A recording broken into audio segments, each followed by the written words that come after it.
Hello, ഞാൻ doctor ഭാഗ്യ. ഇന്ന് നമ്മൾ സംസാരിക്കാൻ പോകുന്നത് ഫാറ്റി ലിവറിനെ കുറിച്ചാണ്. ഫാറ്റി ലിവർ എന്ന് പറഞ്ഞാൽ നിങ്ങളെല്ലാവരും കേട്ടിട്ടുണ്ടാവും. ലിവറിൽ കൊഴുപ്പടിയുക എന്നുള്ളൊരവസ്ഥയാണ് ഫാറ്റി ലിവർ എന്ന് പറഞ്ഞാൽ. നിങ്ങൾ പലപ്പോഴും എന്തെങ്കിലും ആവശ്യത്തിന് വേണ്ടി വയറുവേദനയ്ക്കോ എന്തെങ്കിലും ആവശ്യത്തിന് വേണ്ടി വയറ് സ്കാൻ എടുക്കുമ്പോഴോ ഒക്കെ പലപ്പോഴും സ്കാനിങ് റിപ്പോർട്ടിൽ ഫാറ്റി ലിവർ ഉണ്ട് എന്ന് പറഞ്ഞ് പല രോഗികളും ഡോക്ടർമാരെ സമീപിക്കാറുണ്ട്.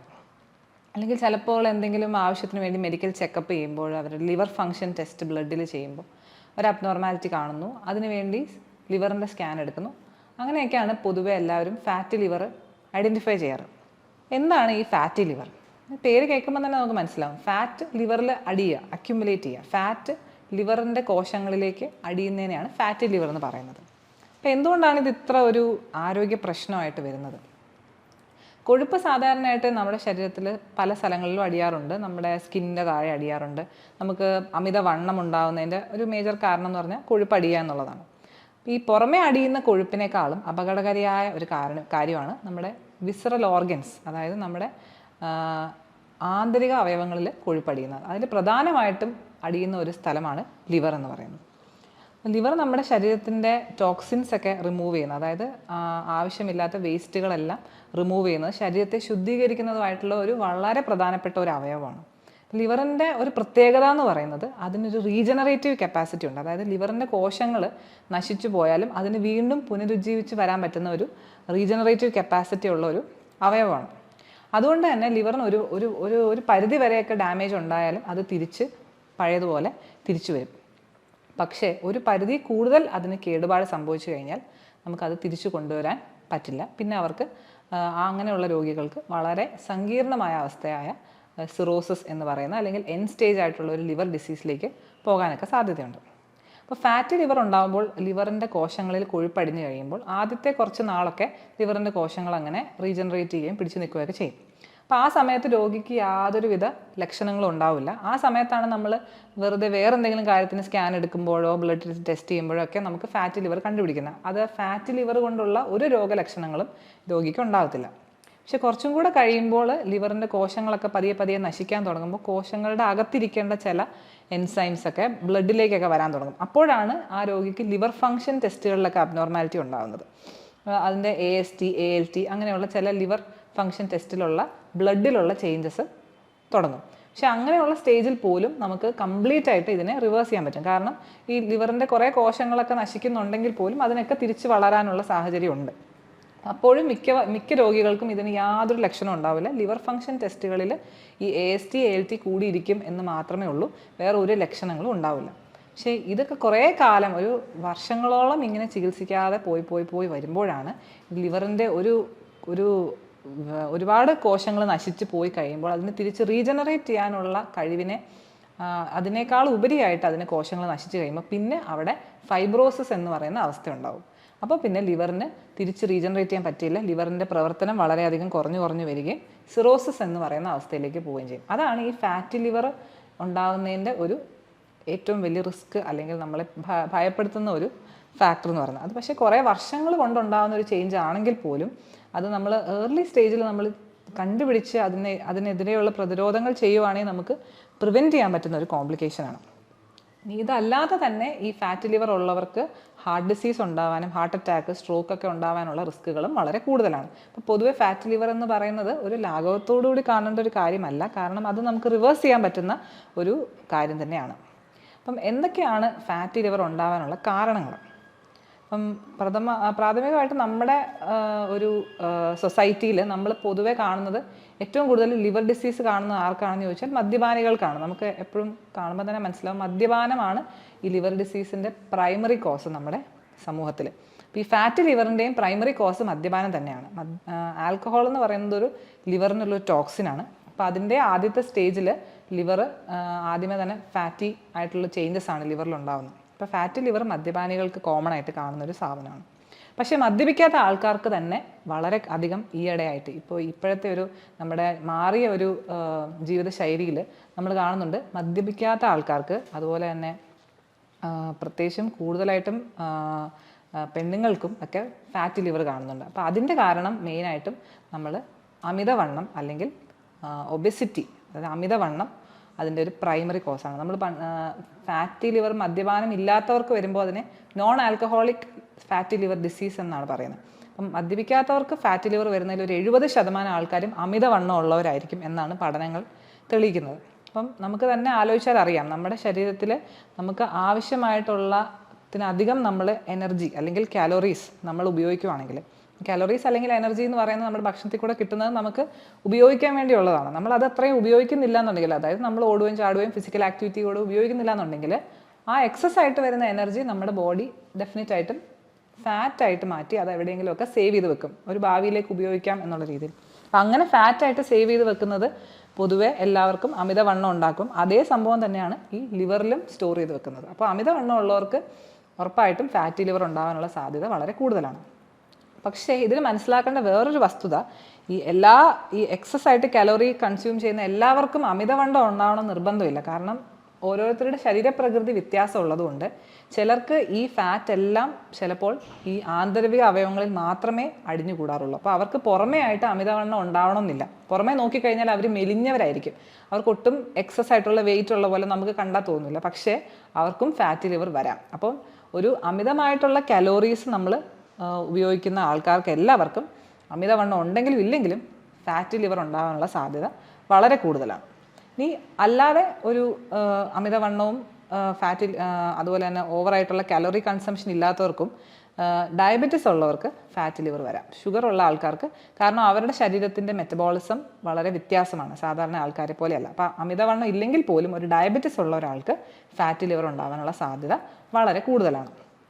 പിന്നെ ചില പ്രത്യേക മരുന്നുകൾ കഴിക്കുന്നവർക്ക്, സ്റ്റിറോയിഡ്സ് കഴിക്കുന്നവർക്ക്, അങ്ങനെയുള്ളവർക്കൊക്കെ ഫാറ്റി ലിവർ കാണാറുണ്ട്. പക്ഷേ പൊതുവെ നമ്മൾ നോക്കുവാണെങ്കിൽ ഏറ്റവും വലിയ 3 കാരണങ്ങളാണ്. 1 മദ്യപാനം, 2 അമിതവണ്ണം അല്ലെങ്കിൽ എക്സസ് ആയിട്ടുള്ള കലോറീസ് കഴിക്കുന്നത്, 3 ഡയബറ്റിസ്. അപ്പോൾ ഈ 3 കാരണങ്ങളാണ് പൊതുവെ ഫാറ്റി ലിവറിന് നമ്മൾ കാണാറുള്ളത്. ഇനി നമ്മൾ എങ്ങനെയാണ് നമ്മൾ ഫാറ്റി ലിവർ ചികിത്സിക്കുക? പല രോഗികളും ഇതുപോലെ എന്തെങ്കിലുമൊക്കെ ഫാറ്റി ലിവർ കണ്ടു എന്ന് പറഞ്ഞിട്ട് പേടിച്ച് വരുമ്പോഴേക്കും അതിന് എന്തെങ്കിലും ഒരു മരുന്ന് കൊടുത്ത് അത് എങ്ങനെയെങ്കിലും ഒന്ന് മാറ്റുക എന്നുള്ളതാണ് അവരുടെ ഏറ്റവും വലിയ ആവശ്യം. ഇതിനെ ഒന്ന് മരുന്ന് കൊടുത്ത് ഫാറ്റി ലിവർ ഇല്ലാതെയാക്കുക. അപ്പോൾ അവർക്ക് എങ്ങനെയെങ്കിലും മരുന്ന് കഴിക്കണം, അത് കഴിഞ്ഞ് സ്കാൻ എടുക്കണം, ഫാറ്റി ലിവർ ഇല്ലയെന്ന് കാണണം. അതാണ് എല്ലാവരുടെയും മനസ്സിൽ ഉണ്ടാകുന്ന ഒരു ആഗ്രഹം. അപ്പോൾ അത് കാരണം തന്നെയാണ് പലരും പല ഒറ്റമൂലികളുടെ പുറകെ പോകുന്നതും. ഏതെങ്കിലും ഒരു മരുന്ന്, ഒരു ഒറ്റമൂലി കഴിച്ചാൽ ഉടനെ ഫാറ്റി ലിവർ മാറും എന്നൊക്കെ പലരും പരസ്യം ചെയ്യാറുണ്ട്. അതിന് പിന്നിൽ പോയ ആൾക്കാർ ഒരുപാട് പൈസയും ആരോഗ്യമൊക്കെ കളയാറുണ്ട്. പക്ഷേ ഇതിൻ്റെ വസ്തുത എന്താണെന്ന് വെച്ചാൽ ഒറ്റ ഒരു മരുന്ന് കൊടുത്ത് മാത്രം നമുക്ക് അങ്ങനെ ഫാറ്റി ലിവർ മാറ്റാൻ പറ്റില്ല. കാരണം എന്താണെന്ന് വെച്ചാൽ നമുക്കറിയാം, നമ്മുടെ ശരീരത്തിൽ കൊഴുപ്പ് അടിയുക എന്ന് പറയുന്നത് പോലെ ഒരു കാര്യമാണ് ഫാറ്റ് ലിവറിൽ അടിയുക എന്ന് പറയുന്നത്. അപ്പം നമ്മൾ ശരീരത്തിൻ്റെ ഒരു ഭാഗത്ത് മാത്രം വണ്ണം കുറയ്ക്കാൻ പറഞ്ഞാൽ ആർക്കെങ്കിലും പറ്റുമോ? ഇപ്പോൾ എൻ്റെ ഒരു ഇടത്തെ കൈയുടെ വണ്ണം മാത്രം കുറയ്ക്കാം, എന്തെങ്കിലും ഒരു മരുന്ന് തരുമോ എന്ന് ചോദിച്ചാൽ ആർക്കും അങ്ങനെ ചെയ്യാൻ പറ്റില്ല. കാരണം ശരീരം കൊഴുപ്പടിയുക എന്ന് പറയുന്നത് ശരീരത്തിൽ ആസകലം ഉണ്ടാകുന്ന ഒരു എല്ലാ ഭാഗത്തും ഒരേപോലെ ഉണ്ടാകുന്ന ഒരു പ്രോസസ്സാണ്. അതിനെ നമുക്ക് ഒരു സ്ഥലത്തെ മാത്രം ടാർഗറ്റ് ചെയ്ത് ഒരു ട്രീറ്റ്മെൻറ്റ് കൊടുക്കാൻ പറ്റില്ല. അപ്പോൾ ഫാറ്റി ലിവറിൻ്റെ ചികിത്സ എന്ന് പറഞ്ഞാൽ അത് മൊത്തത്തിൽ നമ്മുടെ ശരീരത്തിലെ കൊഴുപ്പ് അടിയുന്ന ആ ഒരു പ്രവണതയെ ഇല്ലാതാക്കാൻ എന്നുള്ള ഒരു ചികിത്സ മാത്രമേ അതിനുള്ളൂ. അപ്പോൾ അതിന് നമ്പർ 1 ആയിട്ട് ചെയ്യുക എന്നുള്ളത് എന്താണ്? നമ്മുടെ ആവശ്യത്തിനേക്കാളും കൂടുതലായിട്ട് നമ്മൾ ഉപയോഗിക്കുന്ന കാലോറീസ് നമ്മൾ ലിമിറ്റ് ചെയ്യുക. എന്നാലേ നമ്മുടെ ബോഡിയിൽ ഫാറ്റ് ഉണ്ടാവാതിരിക്കുകയുള്ളൂ. ആവശ്യമില്ലാത്ത കാലോറീസ് കൺസ്യൂം ചെയ്യുന്ന അല്ലെങ്കിൽ ഭക്ഷണത്തിൽ കൂടെ നമ്മൾ അനാവശ്യമായിട്ട് നമ്മൾ എക്സസ് ആയിട്ട് എനർജി കൺസ്യൂം ചെയ്യുന്നതാണ് ഫാറ്റ് അടിയാനുള്ള മെയിൻ കാരണം. അപ്പോൾ അത് കാലോറി ലിമിറ്റ് ചെയ്താൽ മാത്രമേ നമുക്ക് ഈ പറഞ്ഞ ഫാറ്റ് അക്യുമുലേറ്റ് ചെയ്യുന്നത് അല്ലെങ്കിൽ ഫാറ്റ് അടിയുന്നത് പ്രിവെൻറ്റ് ചെയ്യാൻ പറ്റുള്ളൂ. അപ്പോൾ ഫാറ്റി ലിവറിൻ്റെ നമ്പർ 1 ചികിത്സ എന്ന് പറയുന്നത് നമ്മളുടെ ശരീരത്തിൻ്റെ ഈ ഫാറ്റ് കുറയ്ക്കുക എന്നുള്ളതിൻ്റെ നമ്പർ 1 ചികിത്സ എന്ന് പറയുന്നത് നമ്മുടെ ഡയറ്റും നമ്മുടെ ഫിസിക്കൽ ആക്ടിവിറ്റിയും, അതായത് നമ്മുടെ ജീവിതശൈലി കറക്റ്റ് ആക്കുക എന്നുള്ളതാണ്. എങ്ങനെയാണ് ജീവിതശൈലി കറക്റ്റ് ആക്കുന്നത്? ഒന്ന് നമ്മൾ പറഞ്ഞു ഡയറ്റ്. അപ്പോൾ ഡയറ്റിൻ്റെ അകത്ത് നമ്മൾ അഡീഷണൽ ആയിട്ട് എക്സസ് ആയിട്ട് കാലോറീസ് എടുക്കാതിരിക്കുക എന്നുള്ളതാണ്. അപ്പോൾ നമുക്ക് എങ്ങനെയാണ് ഈ കാലോറീസ് എടുക്കാതിരിക്കാൻ, നമുക്ക് അതിനുവേണ്ടി ഡയറ്റീഷ്യനെ കാണണോ, ഡോക്ടറെ കാണണോ, അങ്ങനെയൊക്കെയുള്ള സംശയങ്ങളുണ്ടാവും എല്ലാവർക്കും. അപ്പോൾ പ്രാക്ടിക്കലായിട്ട് ചെയ്യാൻ പറ്റുന്നതിന് നമുക്കൊരു ഡയറ്റീഷ്യൻ്റെയോ ഡോക്ടറുടെയോ ഒന്നും സഹായം ഇല്ലാതെ തന്നെ നമുക്ക് നമ്മുടെ കാലോറി ട്രാക്ക് ചെയ്യാൻ പറ്റും. അതിന് നമുക്ക് ഒരുപാട് ആപ്ലിക്കേഷൻസ് ഒക്കെ ഇപ്പോൾ അവൈലബിൾ ആണ്.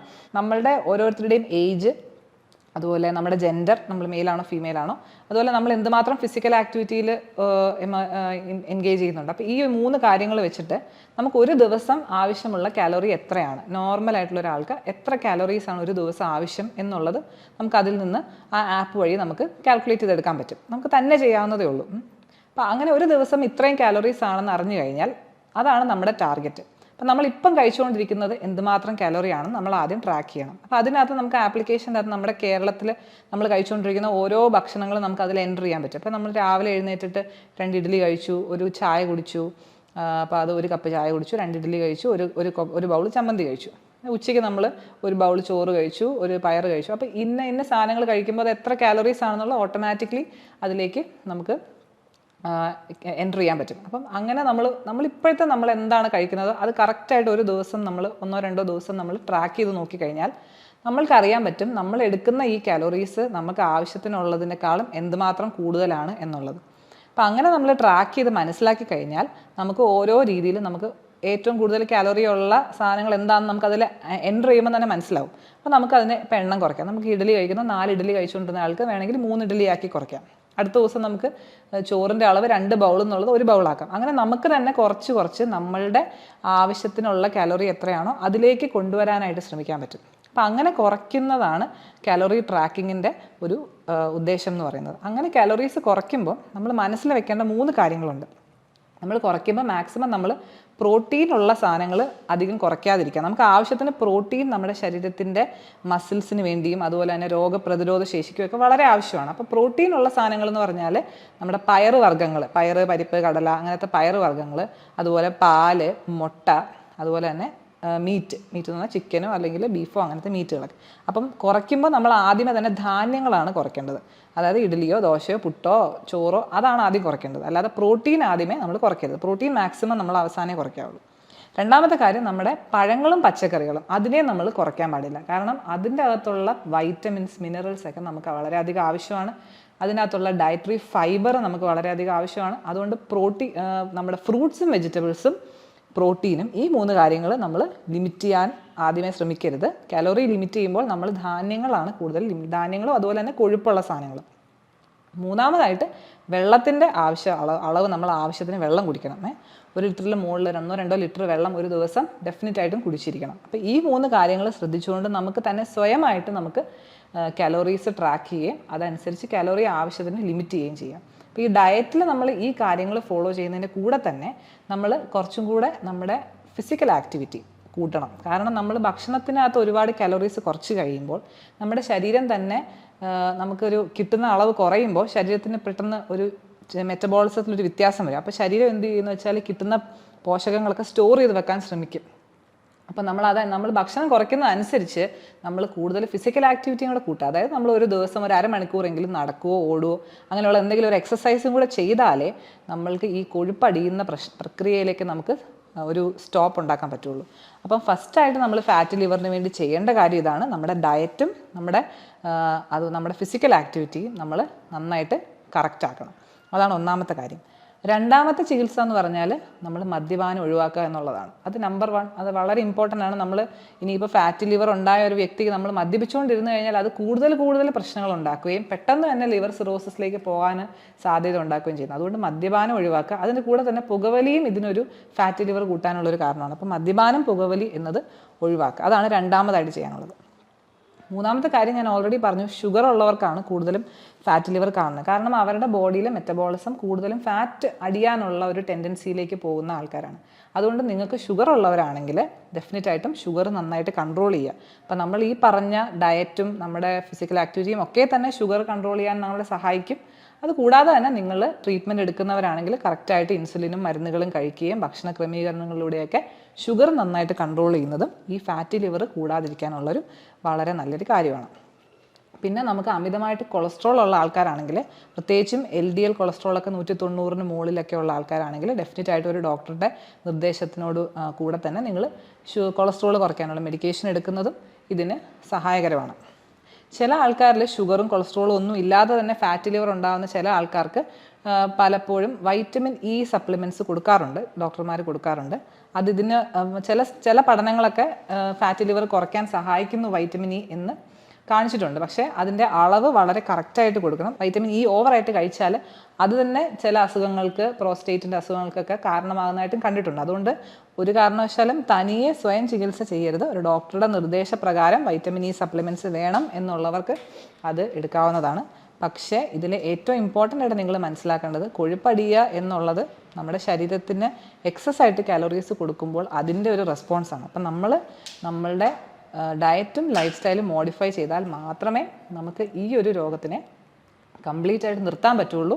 അതങ്ങനെ നിർത്തിക്കഴിഞ്ഞാൽ നമുക്ക് ഭാവിയിലേക്ക് ഉള്ള നമ്മുടെ ലിവറിൻ്റെ ആരോഗ്യത്തിനെ നമുക്ക് വളരെയധികം ഹെൽപ്പ് ചെയ്യാൻ പറ്റും. അത് സിറോസിസോ അങ്ങനെയുള്ള സങ്കീർണതകളിലേക്ക് പോകുന്നതിന് മുമ്പ് തന്നെ നമുക്കതിനെ പിടിച്ചു കെട്ടാൻ പറ്റും. അപ്പോൾ ഈ പറഞ്ഞ കാര്യങ്ങൾ ചെയ്യുന്നതോടുകൂടി നമുക്ക് ഫാറ്റി ലിവർ നന്നായിട്ട് തടഞ്ഞു കഴിഞ്ഞാൽ അതിൻ്റെ കൂടുതൽ സങ്കീർണതകളായ ഫൈബ്രോസിസിലേക്കും സിറോസിസിലേക്കും പോകുന്നത് നമുക്ക് തടയാൻ പറ്റും. അതുകൊണ്ട് നിങ്ങളെല്ലാവരും ഏർലി സ്റ്റേജിൽ തന്നെ ഇതിനെ തിരിച്ചറിയുകയും അതിനെ പ്രതിരോധിക്കുകയും ചെയ്തു കഴിഞ്ഞാൽ നമ്മുടെ ലിവറിൻ്റെ ആരോഗ്യം നമുക്ക് സംരക്ഷിക്കാൻ പറ്റും.